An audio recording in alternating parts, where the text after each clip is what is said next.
I'm going to show you today how to fill out your Weaving a Story planning matrix.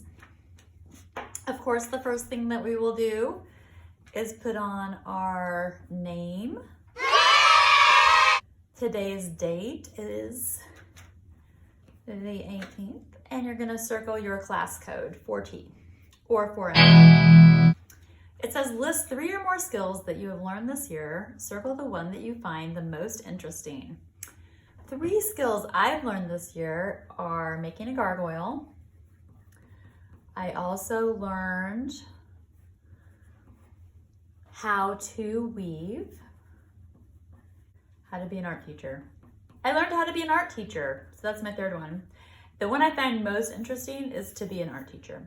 List 3 or more objects involved in your learning process. One of the objects is a rainbow because I use all the colors in creating artworks.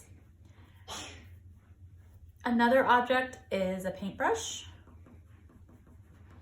And another object is my kiln.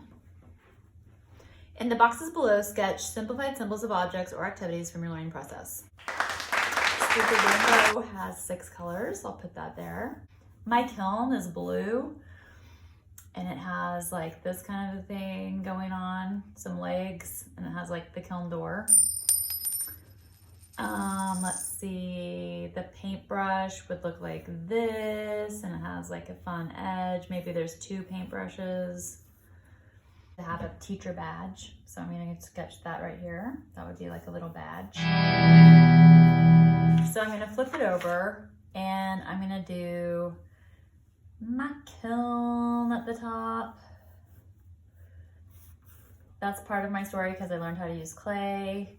I'll put my paintbrushes here because I'm doing painting, and I'll put my rainbow. 1, 2, 3, 4, 5, 6. That's my rainbow because I know that I'm going to be doing a long kind of a weaving, and then I'm going to color it in. So I know that my rainbow is going to be red, orange, yellow, green, blue,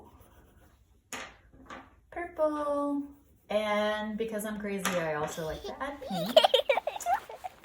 And then I'm going to add, my paintbrushes have a handle. Our paintbrushes in this classroom have a green handle, but I'm putting brown. And then maybe for this part of the paintbrush, I'll put green, just because I know the handles should be green, but that's fine. And my kiln, I'll make blue for the most part. But these 2, like underneath the kiln and around the kiln, I'll put something more fun like yellow, because I just want a contrasting color that's, if I'm using a dark color, I like to put a light color around it. So these are just like very basic. When you're thinking about abstracting something or making it simpler, you're just doing the symbols of your story of learning. So these are just 3 symbols of my story of learning. Your story of learning might involve grass or something like that. All right, so now I'm gonna take this page and I'm gonna transfer it on to my grid drawing. And I know that I want my grid drawing not to be this width. I want it to be about this wide. If you are more ambitious and you feel like doing a wider weaving, that's fine with me. But if you're feeling like a beginner level, or like you don't want this to take 100 years, probably do it narrower. And it's really very simple, don't overthink it. You're just gonna transfer these symbols onto here. It's not gonna look like a kiln. It's just gonna be a symbolic story to me. I will know that this blue area represents a kiln for me, but it's just gonna look like some lines. But it's, for me, I'll know that that's the story. For here, instead of doing this green by the brown, maybe on one stripe, I'll do brown. I'll put 2 paintbrushes.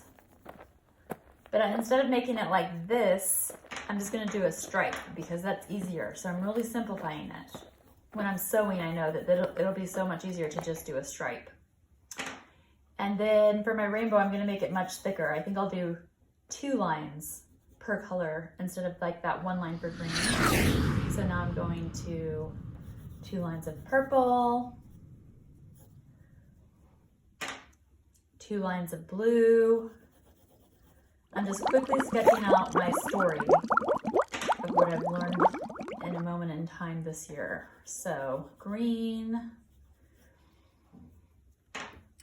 yellow, and you could also add a rainbow to part of your story. You've been learning things in art, I hope. So don't be afraid to add a rainbow to your story.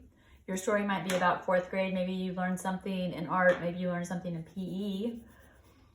Maybe this top part would be like an orange basketball. At the bottom and the top, I think I like this yellow. And if my warp is longer, I'll just carry a yellow theme on top and bottom. I also might do some raya knots on the bottom just to give it like a little bit more interest. And anywhere that I have space, I'm gonna add yellow. That's gonna be like my unifying color. I don't wanna leave it white. For me, that just sounds boring. And now I'll be able to, I've taken these symbols, I've transferred it over here. I'm gonna cut it, but I'm gonna leave a little edge, but I'm gonna cut along one of these lines. Like so. Perfect. We'll use glue sticks. I'm just gonna put a little glue back here. Too wet from this glue. Not the right kind of glue to use, but getting creative. All right, so I'm gonna put this here. Okay, so you see how I've transferred it over. I started with my symbols. You can even color these symbols in on this side. We'll talk more about that later. Then you get, and we'll just take turns with these. You don't want to cut it beforehand because you don't know how much you're going to need. I suggest you always have to do an even number. So we're going to do 8, 10, or 12. And the way to get this started is to flip it over. I'm going to come in on the second one because I know that first side I'm not using.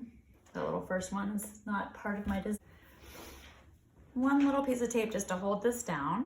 I'm also going to put my name and my class code. So once we start here on the back, most of this will happen on the front.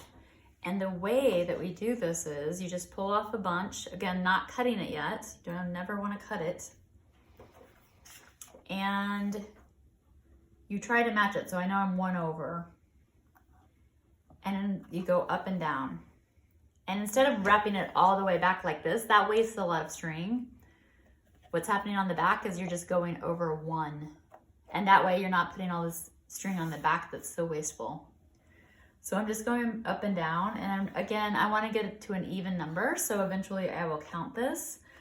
One fun and kind of tricky way to not count is that you end in the same place. And that way you also know it's at the top and the top. I don't want to end with something down here. Let me just count how many I have. 1, 2, 3, 4, 5, 6. That is not enough. I actually cut these to be 8. So I'm going to unstring it. If this happens to you, don't worry. And also don't waste the string. Just take it off. It only takes a minute. And just start fresh. So I think that you should start with the first one. And this will make a perfect 8 strand loom. I'm just going around and I'm just going over to the next one. Down, around, over to the next one. You all can do this no problem.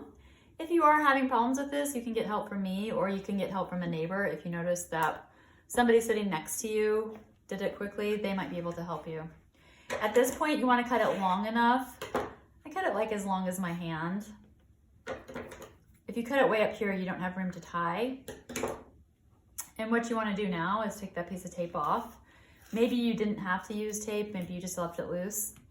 And you want to make sure that it's nice and tight. You don't want these too loose over here, so make sure that it's nice and tight. And then tie it in a knot. I like to put my pinky there. And now you're ready to, might actually just tape this down so these don't get in the way. Perfect.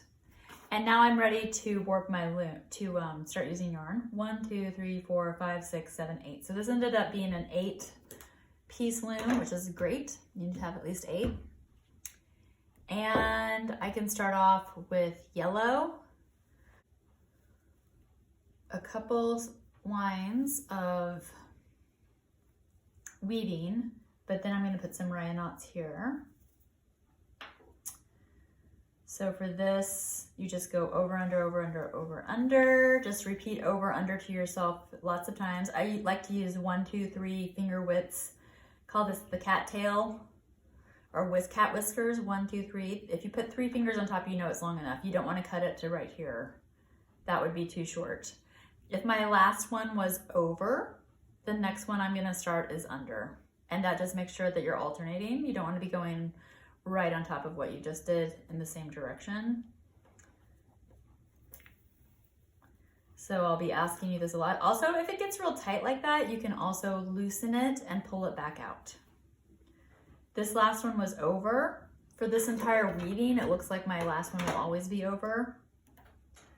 So now I'm going to start under, over, under, over, under, over, under, over. And then I'm going to pull it through. Make sure my whiskers don't get attached in there. Over. So in this, then I'll start under. Over, under, over, under. Oops. Over, under. This is really simple. You can always backtrack, fix a mistake if you need to. I always still like to tighten these so you have a nice tight weaving going. I'll do 2 more lines and then I'll show you a ryan knot and then you'll be on your way. That's that one, and one, it looks like I have room for 1 more. You always want to leave enough for your cat whiskers, and your cat whiskers can end up on either side. If it happened that I ended over here, I could cut cat whiskers there. It just happened to be on this side.